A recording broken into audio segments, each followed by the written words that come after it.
Hello दोस्तों, welcome to GDS coaching classes.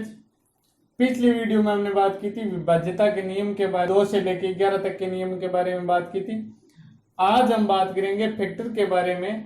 पिछले video में हमने 2 से लेकर 11 तक के विभाज्यता के नियमों के 1-2 सवाल भी किए थे।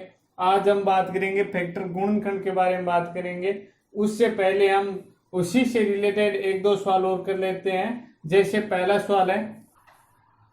पहला सवाल दे रखे है 7 3 9 1 3 2 4 एक 44 से पूर्णतः विभाजित संख्या है, एक स्थान पर कौन सा अंक आएगा? और ऑप्शन दे रखे हैं 3 6 7 और 5। तो सबसे पहले क्या करेंगे, 44 के क्या करेंगे, टुकड़े करेंगे। 44 के टुकड़े होते हैं 4 गुणा 11।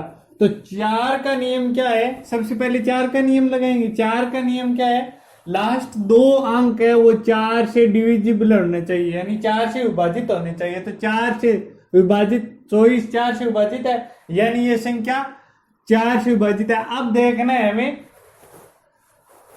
11 का नियम। 11 का नियम ये है कि वह संख्या सम व विषम स्थानों के अंकों का आपस में योग करके घटाने पर, सम व विषम स्थानों के अलग अलग अंकों का योग करेंगे, फिर घटाने पर क्या आएगा? या तो 0 आएगा या 11 का गुण जाएगा। तो इसमें अंकों का आपस में योग करेंगे और फिर एकांतर यानी सम व विषम स्थानों के अंकों का, तो एकांतर योग करेंगे। 7 3 9 1 3 2 4 संख्या दे रखे 7 3 9 1 3 2 4।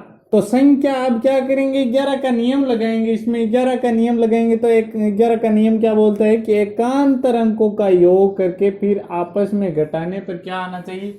या तो 0 आना चाहिए या 11 का गुण जाना चाहिए। तो 7 एकांतर करेंगे, 7 + 9 + 3 + 4 कितने हो गए? 23 हो गए।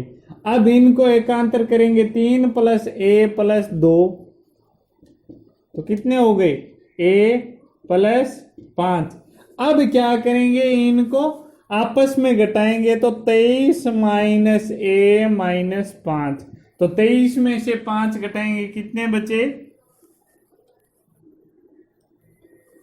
18। तो a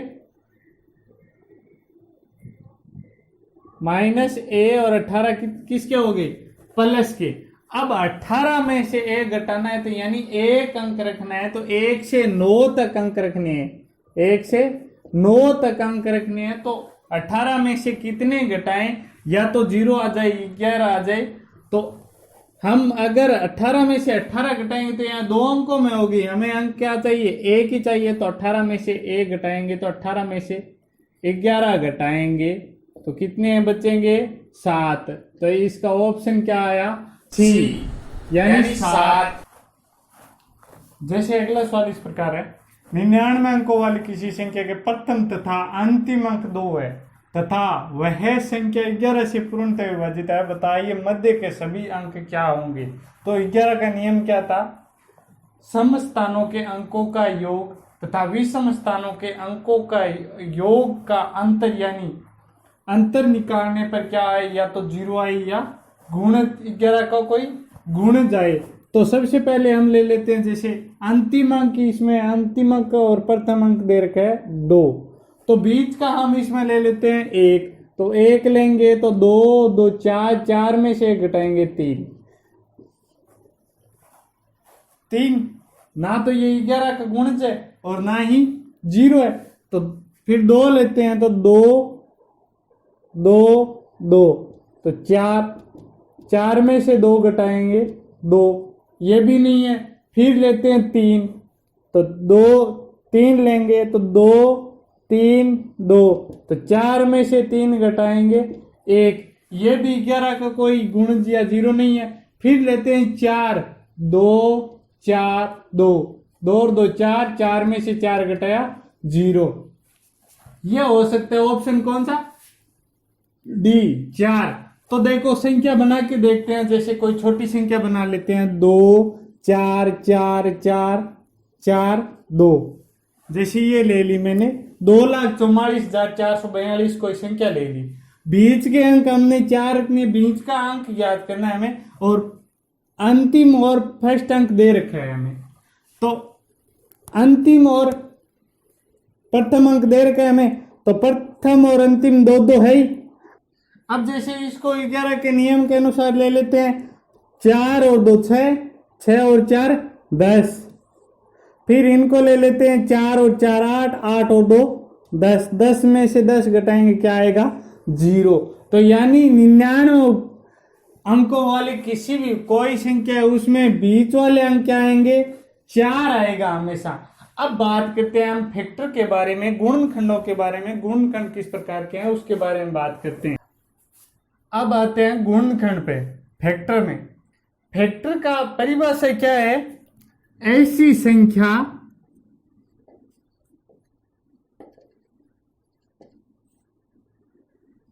जो पूर्णतः किसी न किसी संख्या से क्या हो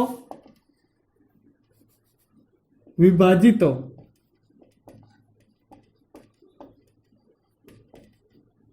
जैसे 12 ले लेते हैं तो 12 किसी न किसी संख्या से विभाजित है, 1 को छोड़ के 2 से विभाजित है, 3 से विभाजित है, 4 से विभाजित है, 6 से विभाजित है।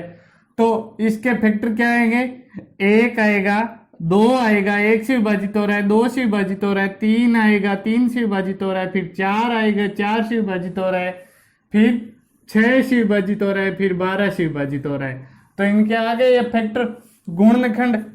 यानी फिर ले लेते हैं, जैसे 20 लिया तो 20 कौन कौन सी संख्या से विभाजित है, 1 से तो है ही विभाजित, फिर 2 से विभाजित है, फिर 3 से नहीं है, 4 से विभाजित है, फिर 5 से विभाजित है, फिर 6 से नहीं है, 7 से नहीं है, 8 से भी नहीं है, 9 से भी नहीं है, और 10 से विभाजित है, फिर 20 से विभाजित है। तो यानी इनके ये फैक्टर गुणनखंड अलग अलग प्रकार के, इनको बोलते हैं हम सार्वगुणनखंड। सार्वगुणनखंड। जैसे पूछ लिया जाए कि 12 का सार्वगुणनखंड क्या आएगा, तो 12 का सार्वगुणनखंड यानी सभी ऐसे गुणनखंड जिसमें 12 का भाग जाए, सभी ऐसी संख्या जिसमें जिसका 12 में भाग जाए। तो सभी ऐसी संख्या कौन कौन सी 12 का भाग जाने वाली, 1 का भी 12 में जाता है, 2 का भी जाता है, 3 का भी जाता है, 4 का भी जाता है, 6 का भी जाता है, और 12 का भी जाता है। अब बात करते हैं प्राइम नंबर यानी अभाज्य संख्या के बारे में। प्राइम नंबर अभाज्य संख्या के बारे में बात करते हैं। अभाज्य संख्या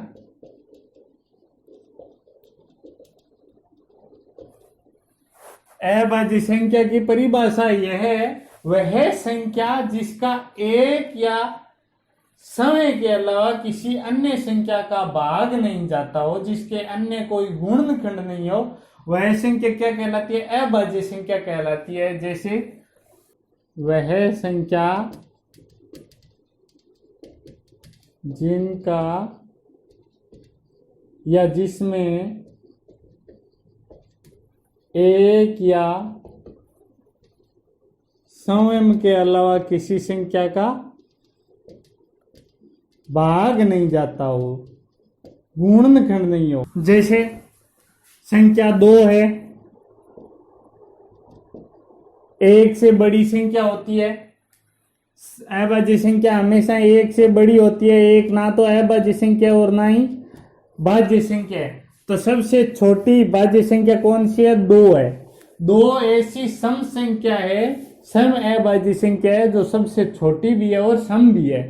2 है, फिर 3 है, फिर 5 है, फिर 7 है, फिर 11 है, फिर 13 है, फिर 17 है, फिर 19 है, फिर 23 है।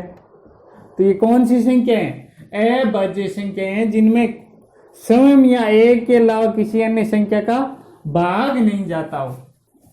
2 एकमात्र सम अभाज्य तथा सबसे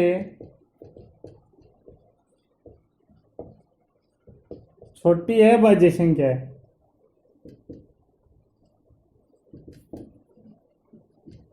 दो वह संख्या है जो सम भी है और सबसे छोटी, 2 से कोई छोटी अभाज्य संख्या नहीं है, सम भी है और सबसे छोटी अभाज्य संख्या भी है। अन एक अभाज्य संख्या है, अभाज्य संख्या है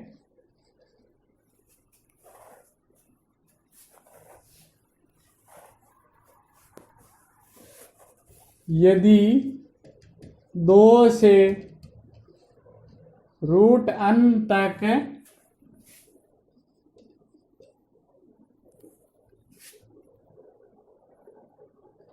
n का कोई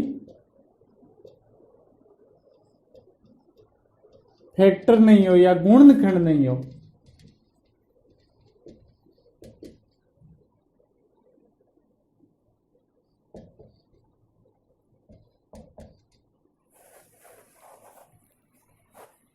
अगला इस प्रकार है, n एक अभाज्य संख्या यदि 2 से रूट n तक n का कोई फैक्टर नहीं हो तो यानी अभाज्य संख्या कौन सी होती है कि n एक अभाज्य संख्या है। जैसे कोई अभाज्य संख्या दे रखी है, मान लो दे दे 873 एक अभाज्य संख्या है या नहीं, है या नहीं ये बतानी है। तो यानी ये बोल रहे हैं n एक अभाज्य संख्या, मान लो 873 एक अभाज्य संख्या है, यदि 2 से रूट n तक n का कोई फैक्टर नहीं हो, यानी अभाज्य संख्या वह है जिसका कोई फैक्टर नहीं हो। तो यानी 2 दे रखे, तो 873 के पास कौन सी है, 873 के पास वर्ग संख्या कौन सी है, 841। तो यानी 841 यानी 29, तो 2 से 29 तक वह अभाज्य संख्या है जो 2 से 29 तक है। किसी संख्या का कोई फैक्टर नहीं हो तो 2 से 29 तक कौन कौन सी अभाज्य संख्या है, 2 है, 3 है, 5 है, 7 है, 11 है, 13 है, 17 है, 23 है, 17 है, 19 है, फिर 23 है, फिर 29 है। तो यानी देखो इसमें 8 और 7 15 सम संख्या तो है नहीं, इकाई अंक दो का नहीं जाएगा, फिर 3 का 8 और 7 15 और 3 18 यानी ये 3 से विभाजित है, तो ये अभाज्य संख्या नहीं है। इस प्रकार भी अभाज्य संख्या को हम निकाल सकते हैं।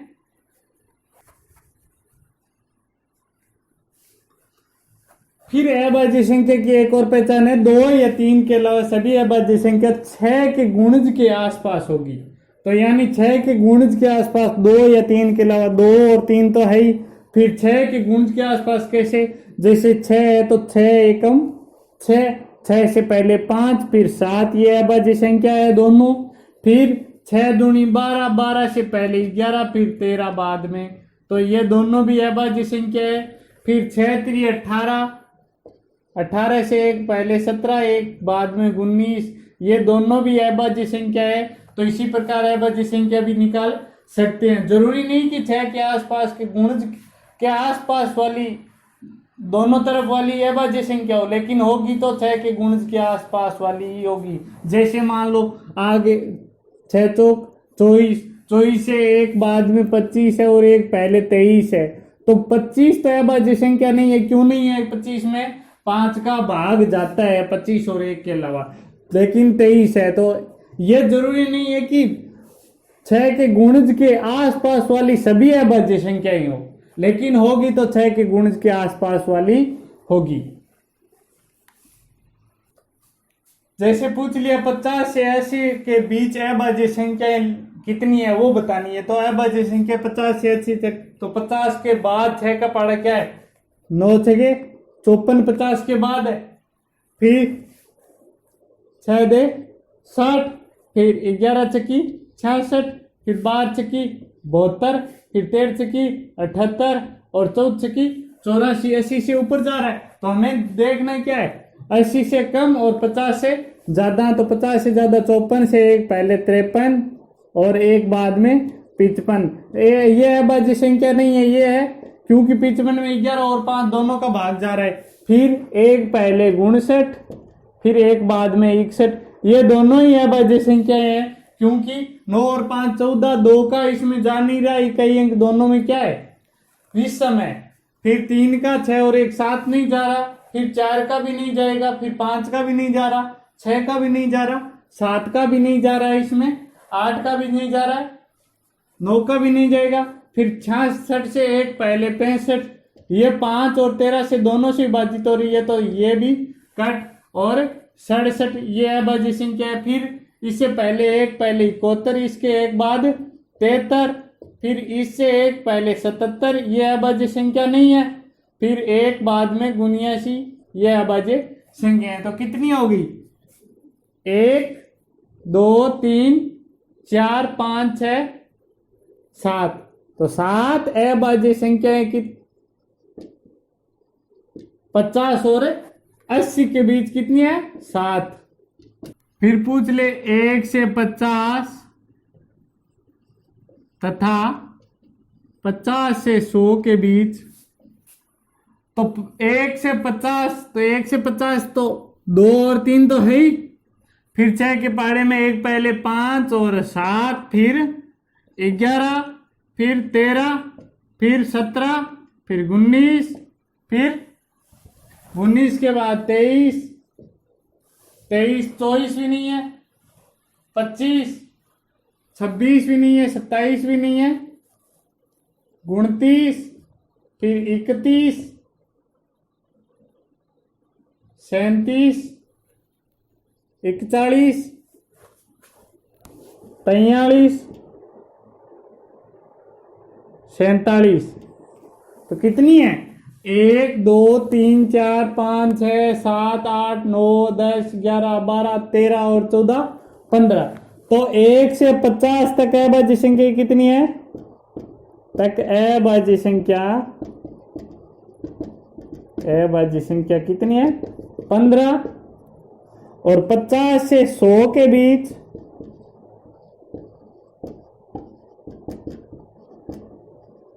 अभाज्य संख्या 10। तो 1 से 100 तक कितनी है अभाज्य संख्या, कितनी है, 15 और 10 25। कितनी है, 25 अभाज्य संख्या है 1 से 100 तक। फिर 110 से 130 तक सभी अभाज्य संख्याओं का औसत क्या होगा वो ज्ञात करना है। तो 110 और 130 के बीच में सभी अभाज्य संख्या कौन कौन सी है, जैसे 15 छक्की 90, 16 छक्की 96, 17 छक्की 102, 6 के पहाड़े के आसपास लेनी है, 18 छक्की 108, 19 छक्का 114। तो सबसे पहले 110 के बाद कौन सी है, 114।